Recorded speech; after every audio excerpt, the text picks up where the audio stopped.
રોહિતભાઈ, આપણે આજે હિંમતનગરમાં છીએ અને આજે તમારી જે પ્રોગ્રામ છે એમાં હું હાજરી આપવા માટે આવ્યો છું. તમારા પ્રોગ્રામનો ઉદ્દેશ જણાવો અને તમારું નામ જણાવો છો. હું રોહિત કર્મ, રેશનાલિસ્ટ અને અવર રેશનાલિઝમ વોટ્સએપ ગ્રુપના એડમિન અને કારણ કે ગ્રુપના એડમિન.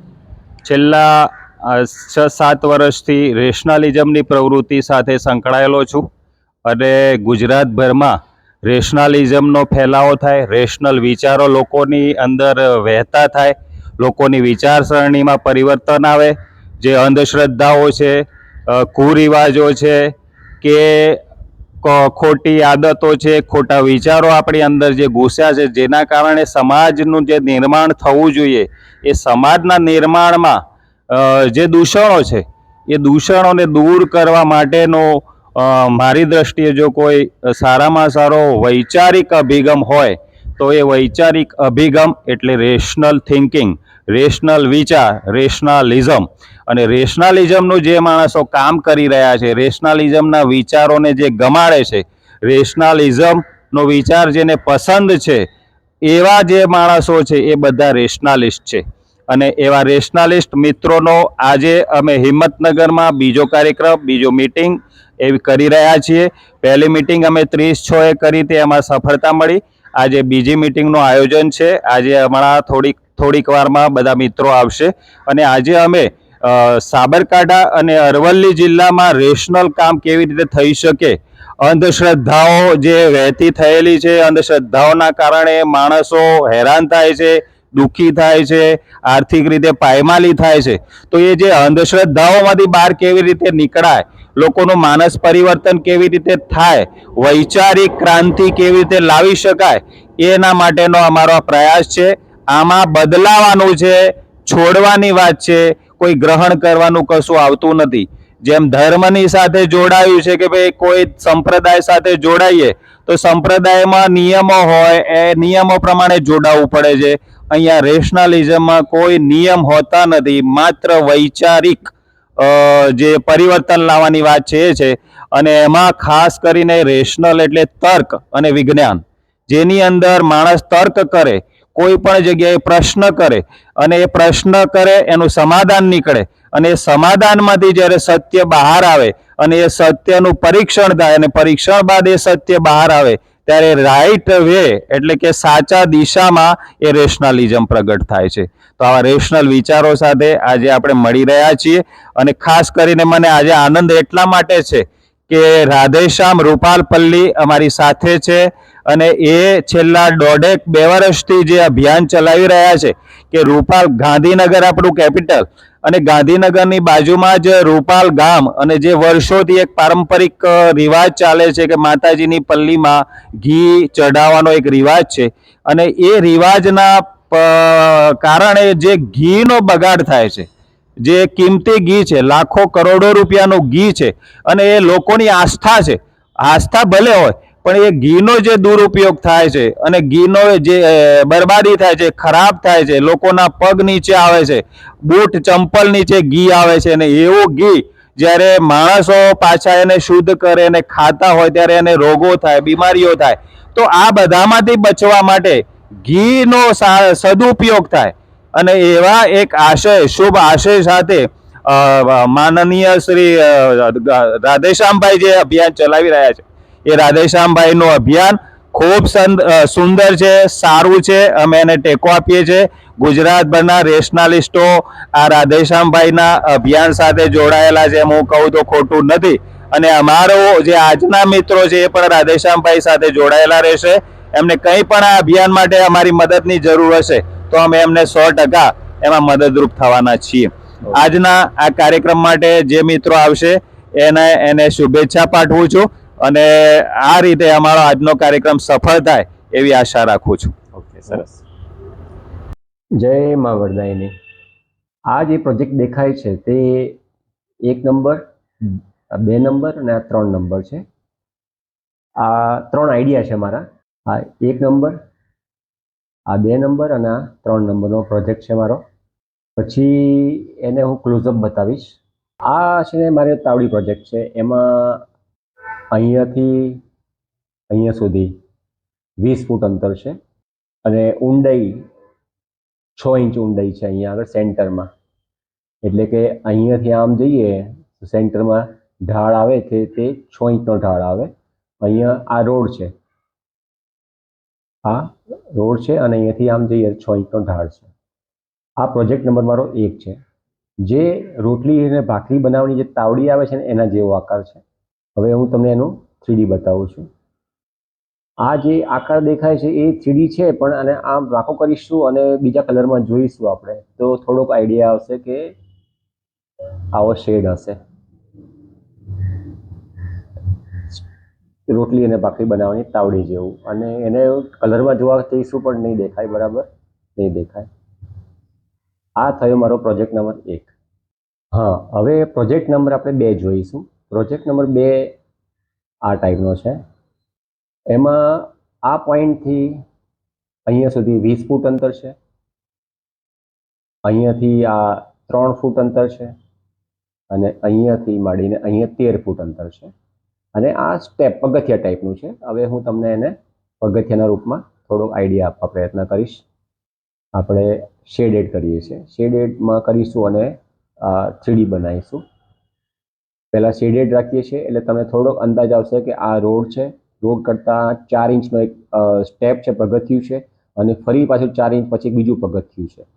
અને આ રીતે આપણે એને સમજી શકાય. હજી એક તમને બીજા કલરમાં બતાવીશ. એટલે આ શેડેડ છે, એટલે આનાથી વધારે ખ્યાલ આવશે કે જેમ એ બેસી શકાય અથવા આ જગ્યા પર ઊભા રહી શકાય, ઘણું લાંબુ પગથિયું મળે, અને પલ્લીજીને લઈને ઉતરવું હોય તો પણ ઉતરવામાં તકલીફ ના પડે એવી રીતનું છે.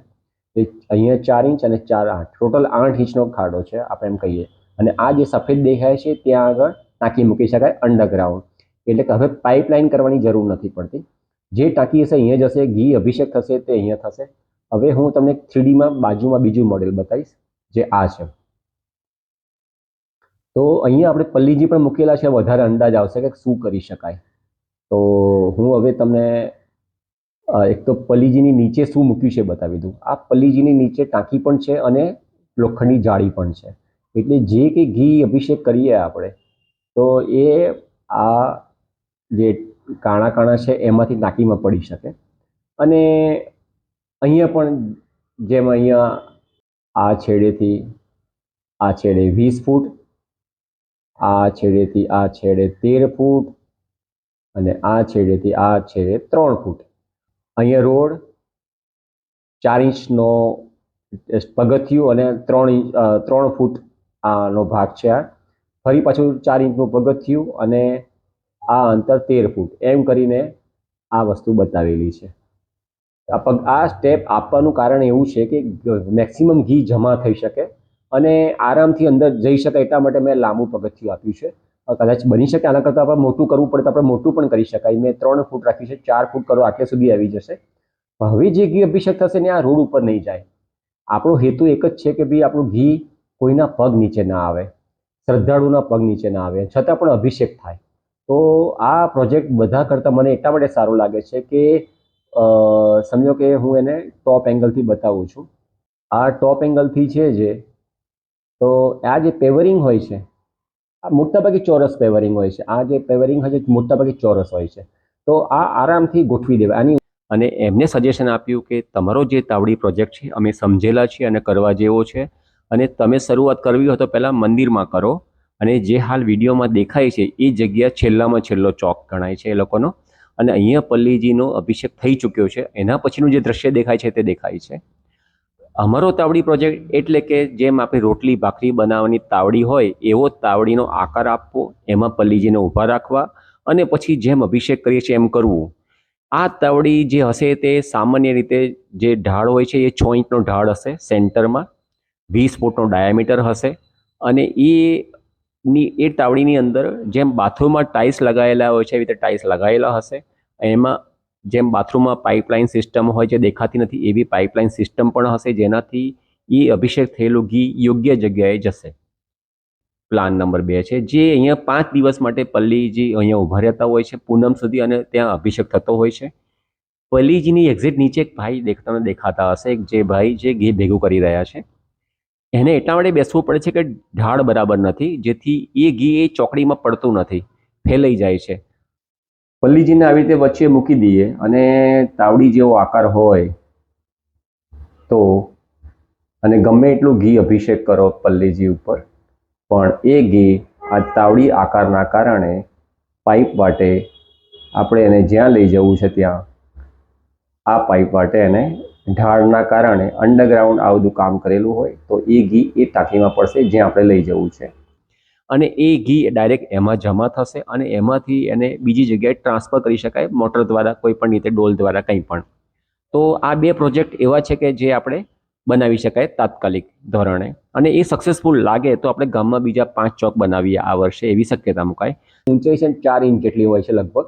એને આપણે સિમેન્ટના પેવર બ્લોક કહીએ છીએ. ઇંગ્લિશમાં અને ગુજરાતીમાં બંનેમાં તમે વાંચી શકો. બંને આરસીસીના હોય છે, સિમેન્ટના હોય છે. અને જેવો પ્રસંગ 12 મહિના સુધી આ પેવરિંગ અહીંયા એક વખત મૂકો ને, એક વખત એટલે આ રોડ અને આ બે એક લેવલ થઈ જાય. અહીંયા ઉપરા ઉપરી 2 વખત મૂકો તો આ રોડ અને આ બે બધું એક જ થઈ જાય. તો આપણે ચોરસમાં જો વિચાર કરીએ, આને ચોકડી કહીશું આપણે, તો ચોકડી બનાવી અને 4-4 ઇંચના આવા સ્ટેપ આપીશું, પગથિયા આપીશું અને પ્રસંગ કરશું તો ઘી છે ને રોડ ઉપર નહીં જાય, રોડ ઉપર ફેલાઈ નહીં જાય અને ભક્તોના પગ નીચે નહીં આવે. બીજી કોશિશ એ કરી શકાય કે અહીંયા પ્લાસ્ટિક મોટું ઢાંકી શકાય છે આપણાથી દિવસ દરમિયાન. જ્યાં સુધી પલ્લીજી નથી હોતા ત્યાં સુધી અહીંયા પ્લાસ્ટિક ઢાંકી શકાય છે. અને પલ્લીજી નજીક આવી ગયા હોય, ધારો કે અહીંયા આવી ગયા છે પલ્લીજી, તો અહીંયા એખાદે પ્લાસ્ટિક આને લઈ લેવાય. હવે આ જે સાઇઝ મેં પસંદ કરી છે એ મારી મરજીથી કરી છે અત્યારે, પણ આને હવે ડિપેન્ડ કે આપણી ચોક કેવડો છે એ પ્રમાણે નાની અથવા મોટી કરી શકાય. આની જે પહોળાઈ મેં નક્કી કરી છે એ પણ ફેરફાર કરી શકાય. પ્રશ્ન એ છે કે આપણે એ સોલ્યુશન લાવવા પ્રયત્ન કરીએ છીએ કે ઘી અભિષેક પણ ગમે એટલું થઈ શકે અને કોઈના પગ નીચે ના આવે, માતાજીના ઘીનું અપમાન ના થાય. આશા રાખું કે કદાચ મારા જે 3 પ્રોજેક્ટ મેં બતાવ્યા, 1, 2 ને 3, તો એમાંથી કદાચ આ ચોકડીવાળો વધારે ગમશે એવું મારું માનવું છે. તો કોશિશ કરીએ કે આખતે રૂપાલ ગામના રાજી થઈને મને માની જાય મારી વાતને, અને એક આ પ્રોજેક્ટમાં અમે અમારા ખર્ચે આ ચોકડી, તાવડી જે કહો તે તમે જે ઈચ્છા રાખશો તે અમે બનાવવા તૈયાર છીએ. આનાથી એક તો માતાજીની શ્રદ્ધા વધશે, લોકોનું ઘી ખૂબ જ આવશે, જે આવે છે એના કરતાં પણ વધારે આવશે, અને કોઈને અપમાન નહીં થાય. સૌથી પહેલાં ગરીબોનું અપમાન નહીં થાય. જે ગરીબો ઘી ખોબે ખોબે ભરતા હોય છે, આટલો સરસ પ્રસંગ છે આપણો પલ્લી ઉત્સવ કે જેને કહીએ છીએ, દુનિયાભરમાં પ્રખ્યાત છે, અને છતાં એ ઘીમાં એ પ્રસંગમાં લોકોને ઘી ખોબે ખોબે ભરાવવું પડતું હોય. આજના 21મી સદીમાં પણ આપણે પાસે એનો સદુપયોગ ના કરીએ આપણે એક સારા ઘીનો, અને એ ગરીબોને આપણે ચોખ્ખું ઘી ના આપીએ તો એ આપણે શોભે નહીં આજના જમાનામાં. તો સરસ મજાનો પલ્લી ઉત્સવ 2024 થાય, અને આશા રાખીએ કે ઘી 50 કરોડનું જે આવે છે, 70 કરોડનું આવે, 100 કરોડનું આવે, પણ એ બધે એકદમ શુદ્ધ રહી શકે અને શુદ્ધ થઈને બધા ખાઈ શકે. કોકની રોટલી પર ચોપડવા જેવું રહે તો ભગવાન પણ રાજી રહેશે, અને જે ગરીબો જે ઘી ખાવાના છે એ લોકો પણ રાજી રહેશે, આશીર્વાદ આપશે, એમના બાળકો આશીર્વાદ આપશે, એમના મા બાપ આશીર્વાદ આપશે. જય મા વરદાયિની. ત્યારે આ વખતે રૂપાલની પલ્લીમાં હાર્દિક પટેલે પણ હાજરી આપી અને માતાને ઘી ચડાવી પોતાની બાધા પૂરી કરી.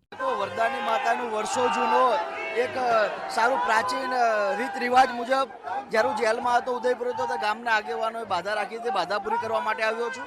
અને જે પ્રમાણે વરદાની માતા ઉપર લોકોની આસ્થા છે, બહુ મહત્વની આસ્થા હોય છે, અને માને પ્રાર્થના કરું છું કે હંમેશા આ રૂપાલ ગામની અંદર સુખાકારી રહે, હંમેશા ગામના લોકો સુખી રહે. ત્યારે આ વખતે રૂપાલની પલ્લીમાં હાર્દિક પટેલે પણ હાજરી આપી અને માતાને ઘી ચડાવી પોતાની બાધા પૂરી કરી. વરદાની માતાનું વર્ષો જૂનો એક સારું પ્રાચીન રીત રિવાજ મુજબ જ્યારે જેલમાં હતો ઉદયપુર હતો તો ગામના આગેવાનોએ બાધા રાખી હતી, બાધા પૂરી કરવા માટે આવ્યો છું. અને જે પ્રમાણે વરદાની માતા ઉપર લોકોની આસ્થા છે, બહુ મહત્વની આસ્થા હોય છે, અને માને પ્રાર્થના કરું છું કે હંમેશા આ રૂપાલ ગામની અંદર સુખાકારી રહે, હંમેશા ગામના લોકો સુખી રહે. ત્યારે આ વખતે રૂપાલની પલ્લીમાં હાર્દિક પટેલે પણ હાજરી આપી અને માતાને ઘી ચડાવી પોતાની બાધા પૂરી કરી. વરદાની માતાનું વર્ષો જૂનો એક સારું પ્રાચીન રીત રિવાજ મુજબ જ્યારે જેલમાં હતો ઉદયપુર હતો તો ગામના આગેવાનોએ બાધા રાખી હતી, બાધા પૂરી કરવા માટે આવ્યો છું.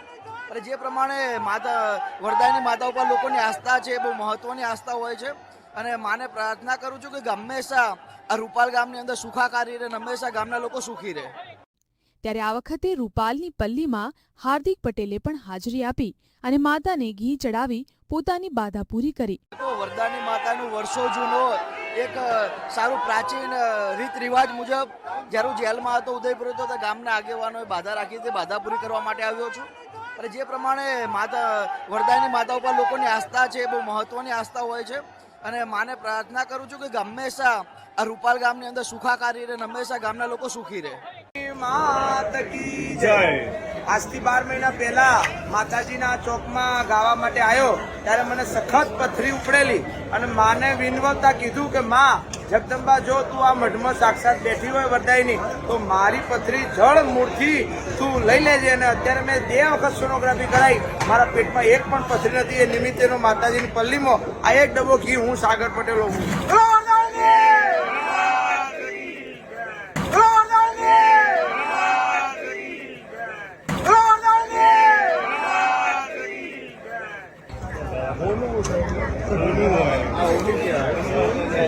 બોલો વરદાયની.